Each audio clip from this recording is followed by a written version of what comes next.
It's Tutorial Thursday. Actually, I just came up with that, but anyways, let's get into this look. I really didn't know what type of look I wanted, but I knew I wanted my color combo to be blue, yellow, and brown. These are the two palettes that I'll be going back and forth with today. And so I started off my eyeshadow with a lighter nude, and then I went back in with like a medium shade brown. I didn't want my brown to be too deep, so I was very light-handed with applying this. And then after I went into my inner corner with a very light blue shade, and I kind of made me like a very soft cut crease with that shade. Then for my pop of yellow, I went in with the Athena paint palette and went back under my eyebrow bone with that just to re-highlight it. And now we're moving on to foundation using the NARS in the shades Macayo and Tahoe.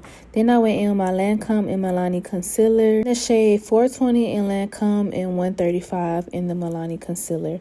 I don't know about y'all, but I really don't place my concealer perfectly because I know that I'm going to get a really good blend. I feel like I used to spend so much time on trying to place my product. Really, you just have to know how to blend. So next I went in with my favorite of all time, Black Opal in the shade Hazelnut. I never contoured, but I always bronze up my skin. For blush, we're using Rare Beauty in the shade Hope. And then I'm going to go on top of that blush with Blush Lily by Juvia's Place. Next, I'm going to go in with my Milani concealer in the shade 135. This is my lighter concealer just to give me a brighter under eye. And after all the liquids and creams are set in place, we're going in with our Morphe pink powder just to set underneath the eye. I love this powder so much because it really just enhances that under eye. And then for the rest of my face, I'm going in with my One Size translucent powder. And if your translucent powder giving you flashback, baby, you're not using it right. I'm sorry. Now we're setting everything back into place. I'm using the Juvia's bronzer palette in the shade Tan. And then I'm going in with the Juvia's palette